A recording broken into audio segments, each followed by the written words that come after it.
Hello,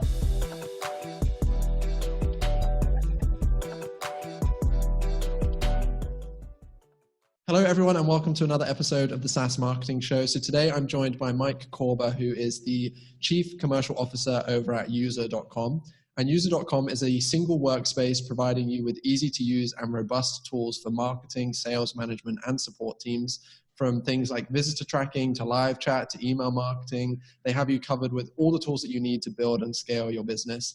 Mike, I'm really excited to have you here today. Welcome to the show. Hello, Dylan. Thank you for having me here. I'm really also excited about joining your community and great pipeline of speakers, of your guests. Yeah.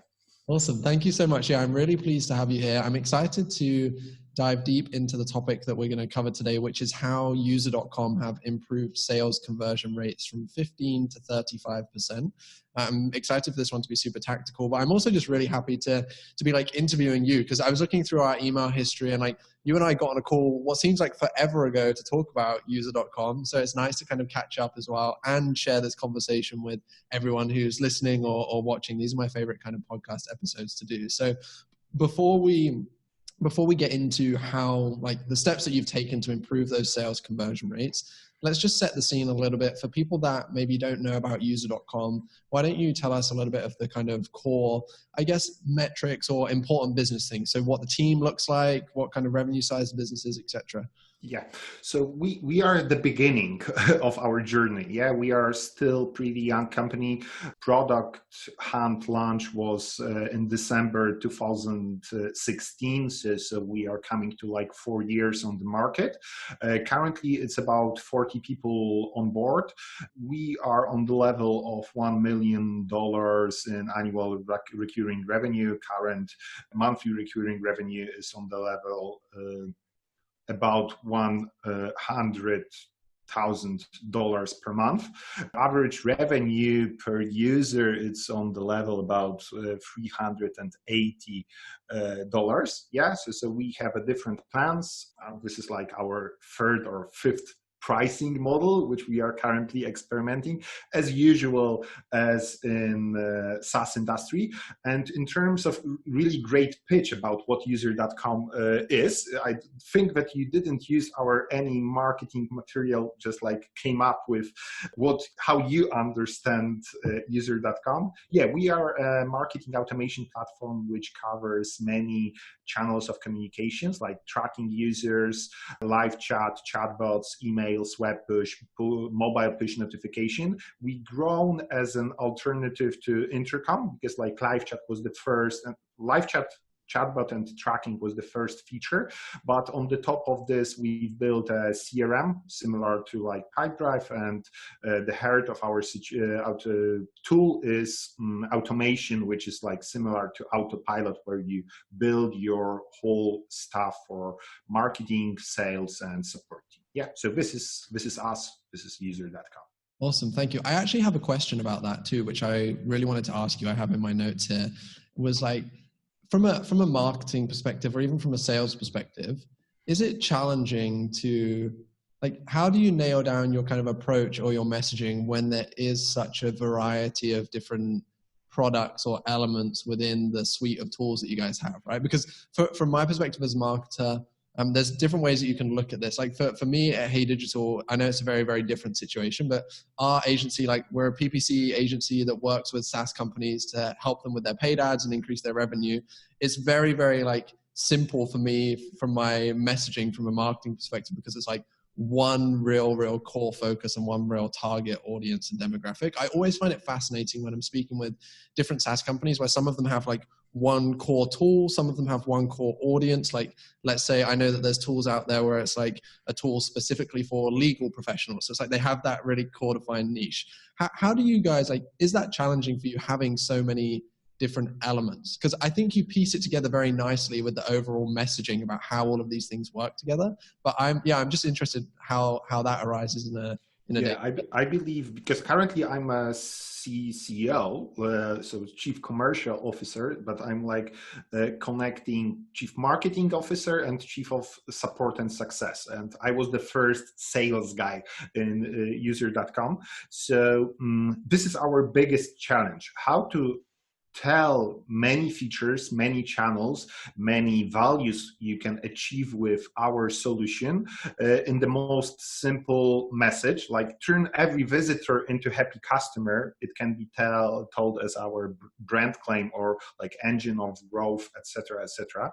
But it's really, really the biggest challenge to say the value in the simple way, because like if we are targeting to marketing people and sales people and support people, they have a different language, they have a different KPIs, they understand the value in the different way. Yeah, so like for marketers you have to say like stop interrupting, start connecting, and like know everything about your users. For a sales people you have to like stop cold calling, start closing. Yeah, so automate all your repeatable tasks in CRM. In support, you have to gain all knowledge about customer just to solve their tickets, their messages on live chat in an easier way. So they have like a different aspects. And in terms of our customer base, we have another problem. Yeah, we are focusing on online businesses. So if I would like to share what kind of businesses are our clients,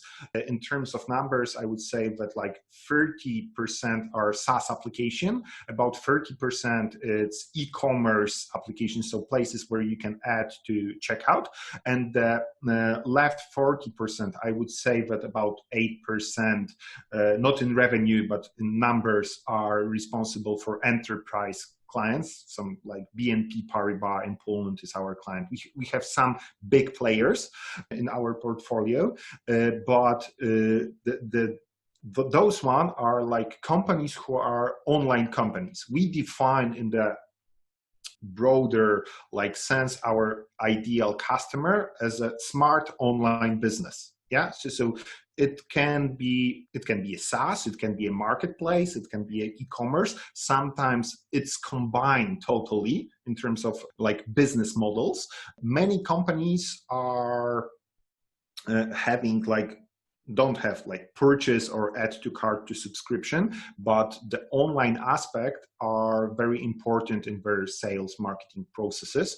We provide them the different value. So yeah, smart online businesses are the biggest aspect of how I can define our ideal persona.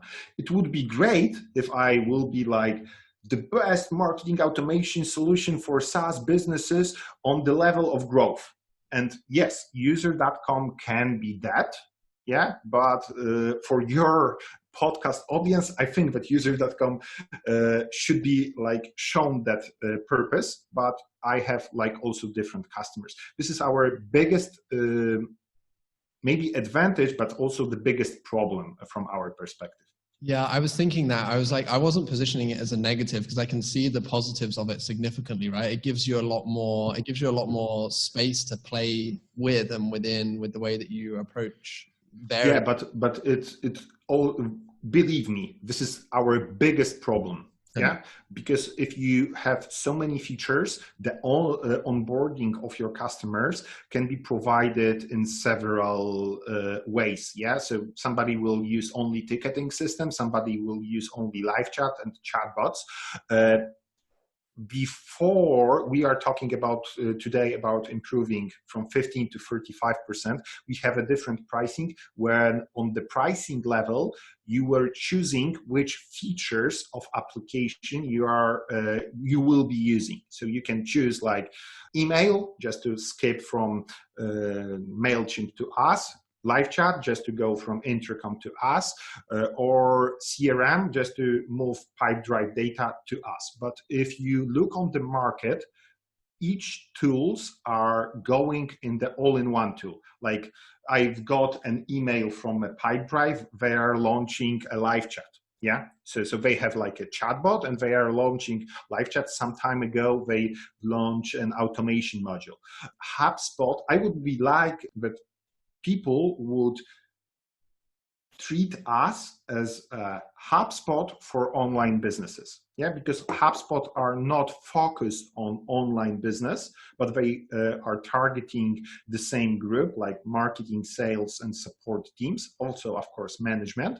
But many customers of HubSpot are more traditional businesses. So they don't have they have their website, yeah, but they also can have like field sales HubSpot is the biggest player on the market.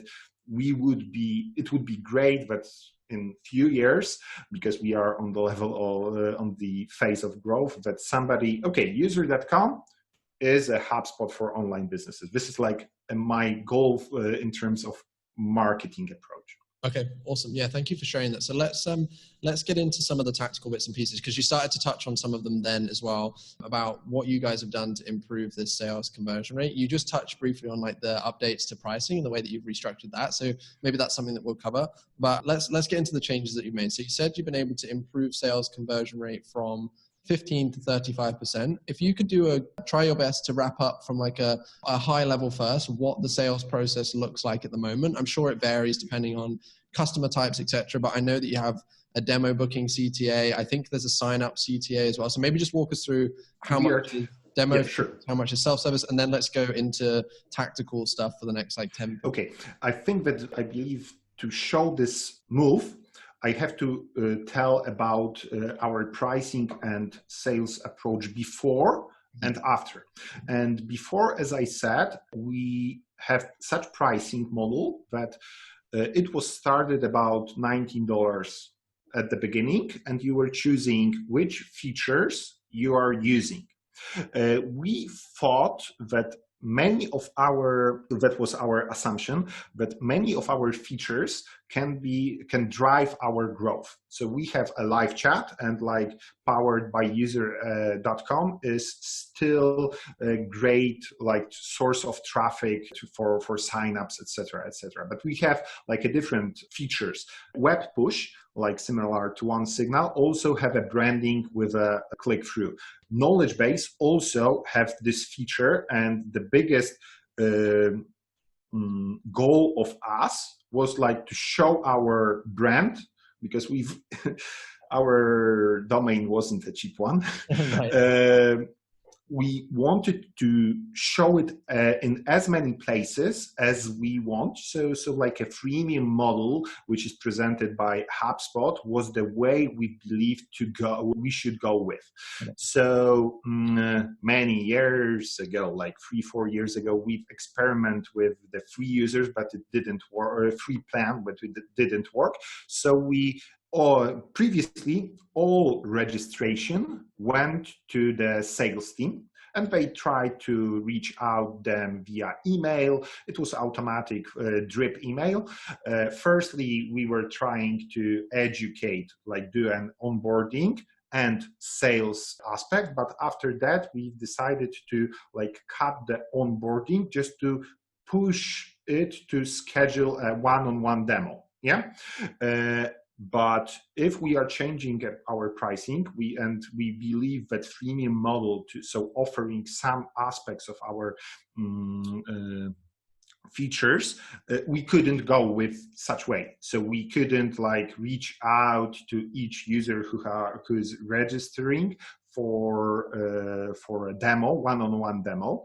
So we decided to make a pre-qualification position and require a phone number during the registration. Yeah, so you can use our live chat, web push, calendar, and CRM for free, but when you are registering, you are submitting your phone number, and in some time we are reaching to you via specific person, via pre-qualification girl or guy, depending on to whom you will get.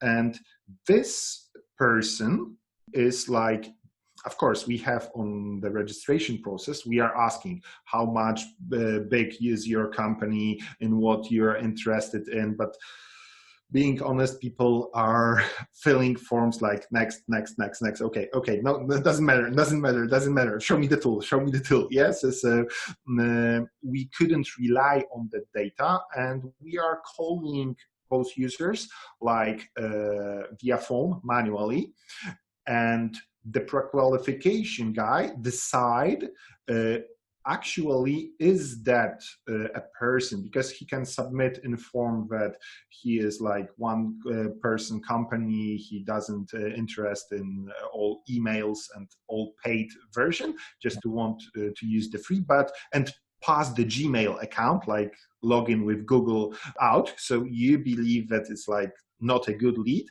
But when you call them, it actually came up that he is working in some SaaS application, etc., etc. So manually checking this guy and deciding should he be handled by the sales team, or should he go with the automatic communication, so online emails, follow-ups, etc., is done manually. And this is how we were in rough sense being able to like skip from 15% to 35% SQL to paid customer. Sure.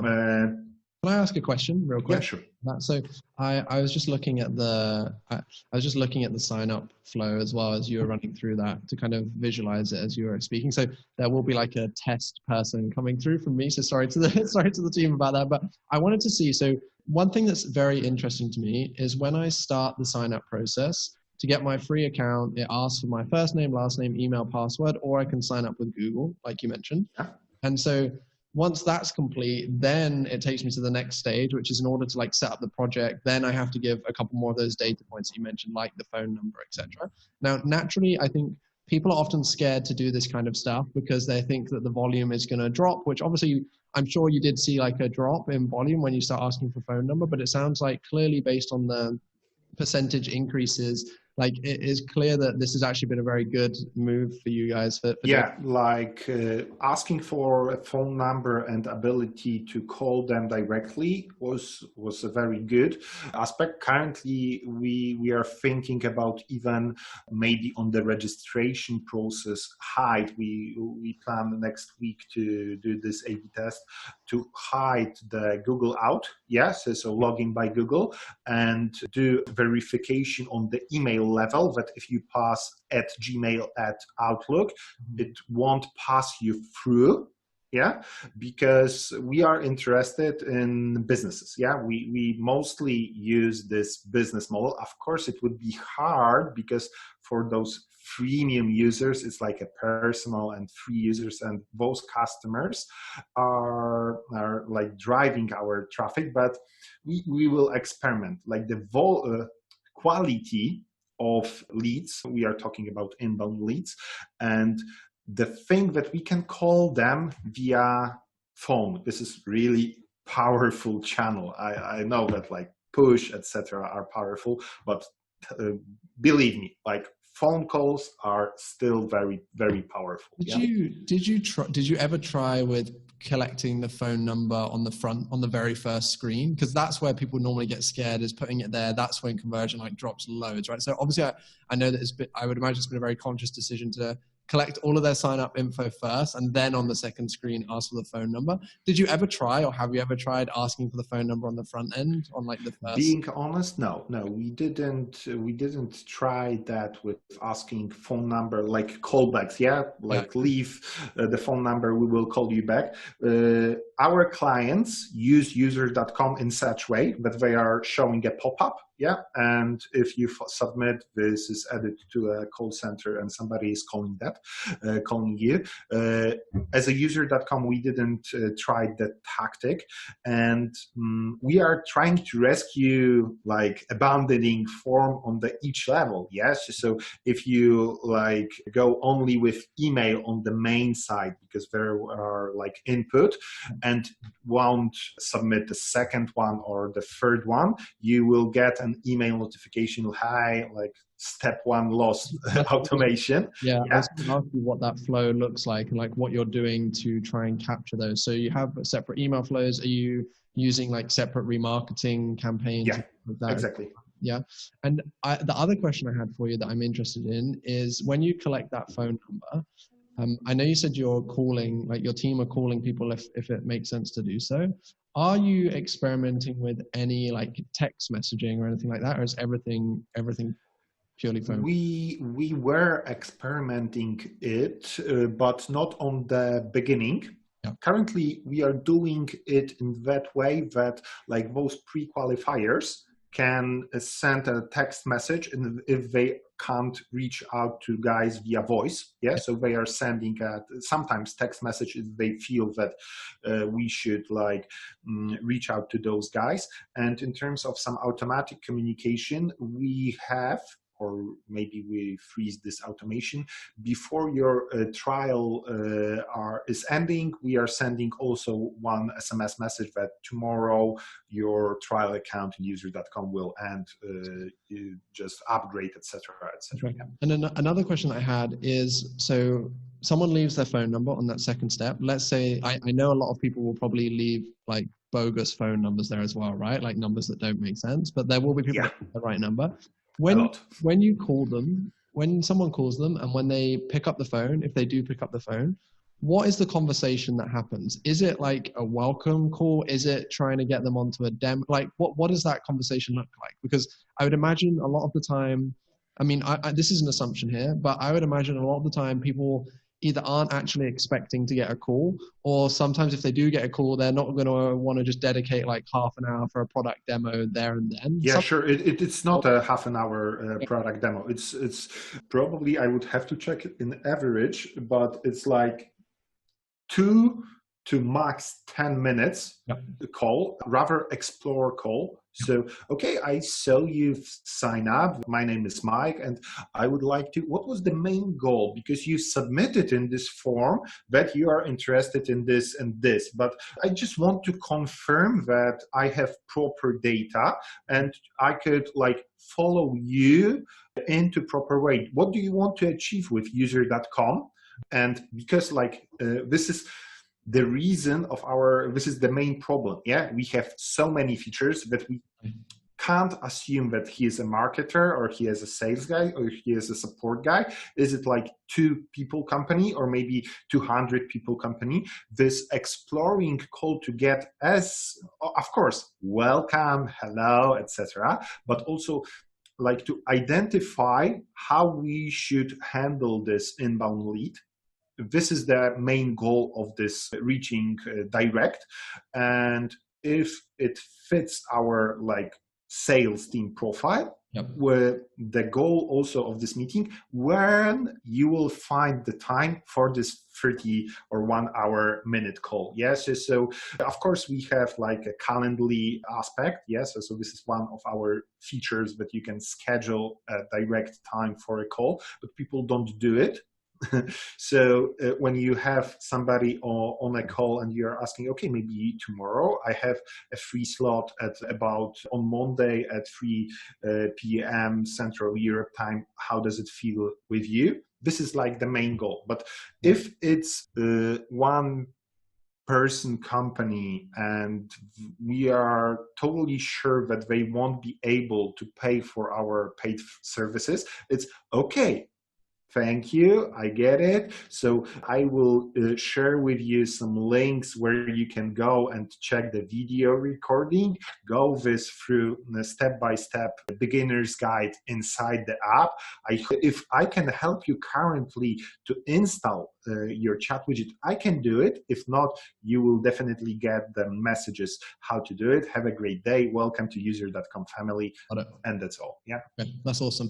And so a couple other quick questions that I had, because I think that right there it's a big change that you guys have made that's had a significant performance increase. And I think it's interesting, actually. One thing I'm learning from these interviews is that sometimes, although it's like, it is a huge change that you guys have made, but it's something that's if you zoom out and kind of look at this from high above, it's nothing that has been it's not like something extremely complicated, right? It's like a pretty obvious step to implement, but I think a lot of people are scared to do some of these things. And when they hear interviews like this, I think it's really encouraging, because that a conversion rate increase like that makes sense. Like it shows that this has been a successful experience. Yeah, like when you are checking the specific data, we grow each KPI because we grow the number of leads. Yeah, because like we have a free users. Yeah, it's discussion should it be treated as a lead, but like free users, we don't have such approach that we don't believe that our freemium users will convert into paying ones. This is not in our strategy. Rather that our freemium users will be the source of the traffic which can drive this sales team leads. So one KPI is done. We've improved a lot of process because good sales guys who can provide a good sales demo, which will understand your needs and show this not complicated, but big product, how to adjust it to your needs. It's not like very young persons can do it. We need our sales team to be also like specialists in marketing automation, so they can like show the value we can provide, and we save their time. Yeah, because they don't have to reach out to each lead. So they have more times for a good demo calls because they have this pre-qualification process. And also our value of average deal covered by the sales team grown. Yeah, one thing we hoped to achieve but didn't, we hope that like a free version will go viral and we will be in short time able to like gain more profit from this. Many people think that, and we were one of them, but like if we offer a good service for free, users will go wild with that, and because it's branded, it can drive the traffic. It doesn't work that way, but still, like conversion on pricing page, like visiting pricing and signing up also increase, because like if you have this free version, you can like, okay, I will check it. Yeah, so this is also we were able to achieve. This is some awesome insights. So thank you for sharing all of this. I think this has been a super practical episode so far. So I want to say thank you. Let's just wrap up with a couple of final kind of quick fire questions. I think one of these you answered towards the beginning. So I'm going to ask it anyway, but I think I know what your answer will be. And it was like, what's one of the things that you're finding challenging right now within marketing and sales? And I know you talked about like having so many different kind of personas and different ways to sell to people. So would that be something that's like day to day, one of the things that is like a constant ongoing challenge for you? Yeah, this I can't fix that. Yeah, so this is like, I believe whole market is going that way. Like Intercom is like start with chat, take over. Pipedrive is going with automations and others. HubSpot is a big tool. So everybody will go in all-in-one tool. Our strategy is to go with as an all-in-one tool from day one. Yeah, but so this complex messaging, I can't solve that. But my driving traffic to our website is pretty challenging. Because like if you are competing with HubSpot and you believe that content marketing and search engine optimization will drive you traffic, you have to be aware that they have like 100 people posting non-stop for 10 years or more, and it will be very, very hard to go live and go high in organic search traffic. Yeah, exactly. We're also paid traffic. So your version, your like area of expertise, it's driving us mad. So like costs of like cost per click, but cost per lead in CRM, sales, marketing aspects are really, really high. So it's a problem for us to like scale that way. Also, you have to be aware that as a user.com, we are not VC backed.